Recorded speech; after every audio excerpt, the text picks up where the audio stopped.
Former President Donald Trump appears to be struggling to post the massive bond from his New York civil fraud trial. Any closer to getting a bond in the real estate case? And you're right, it's a judgment, not a settlement.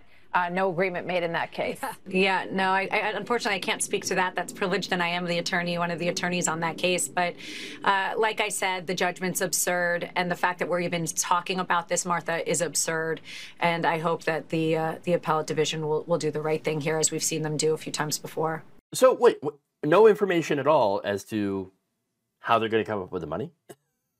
I can't speak to that. I can't speak to that. That doesn't raise any red flags at all.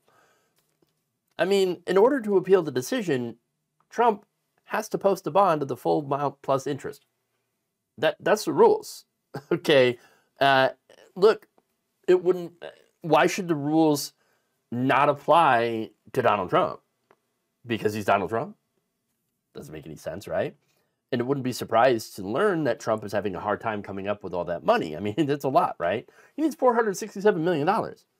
Plus, every day that he doesn't pay it, it adds $112,000 just in interest.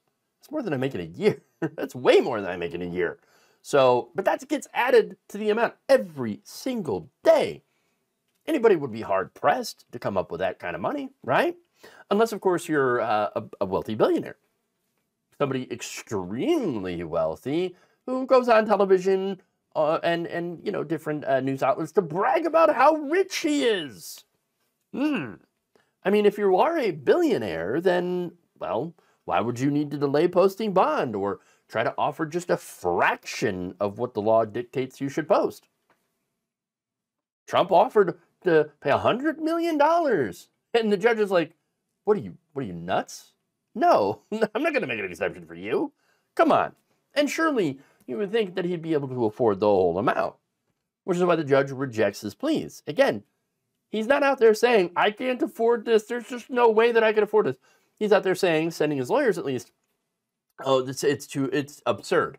That's what it is. It's an absurd amount. Boy, wow.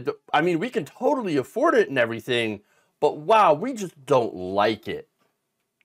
I don't think anybody's really buying that argument, okay?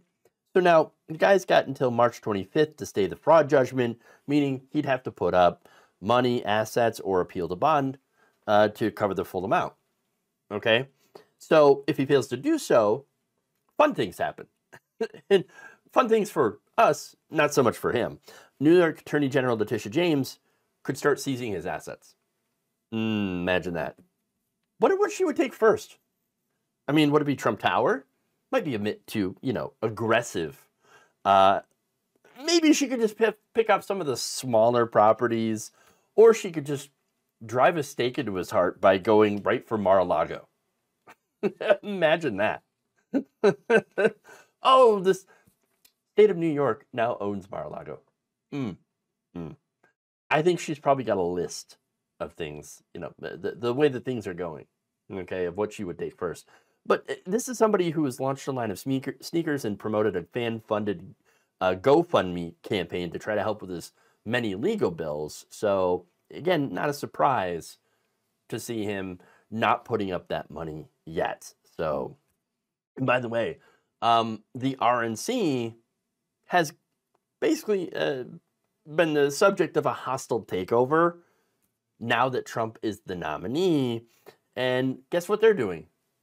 Probably going to pay Trump's legal bills. Now, Trump also managed to only post the $91.6 million bond for the E. Jean Carroll defamation lawsuit against him. And once that was posted, he went on to defame her again. So very likely that there could be another defamation lawsuit coming down the pipe. And speaking of that bond, by the way, I wondered who was dumb enough to guarantee this money. Apparently, it's called the Chubb Corporation. Wholly appropriate. You have to be a real chub to loan him that money. No, this is a Trump ally, unsurprisingly, is CEO Evan Greenberg, who Trump appointed back in 2018 to a White House advisory committee for trade policy and negotiations. No wonder Chubb did him a solid right there. On Wednesday, though, thanks to backlash from clients who are like, wait a minute, you own that, you just loaned that idiot $91 million? What are you doing? He's like, no, guys, don't worry about it. On Wednesday, he sent a letter assuring clients the decision was not a political one, right? And that the company's assets were, quote, fully collateralized or protected against failure of repayment. No, don't worry about it, Doc. Yes, we loaned him that money. There's a lot of money, and Donald Trump, we know, does not pay his bills. But this is totally not political, and it's all collateralized. So, you know, please don't hate me. It's what that message comes down to. Please don't leave the company. Please don't chub me.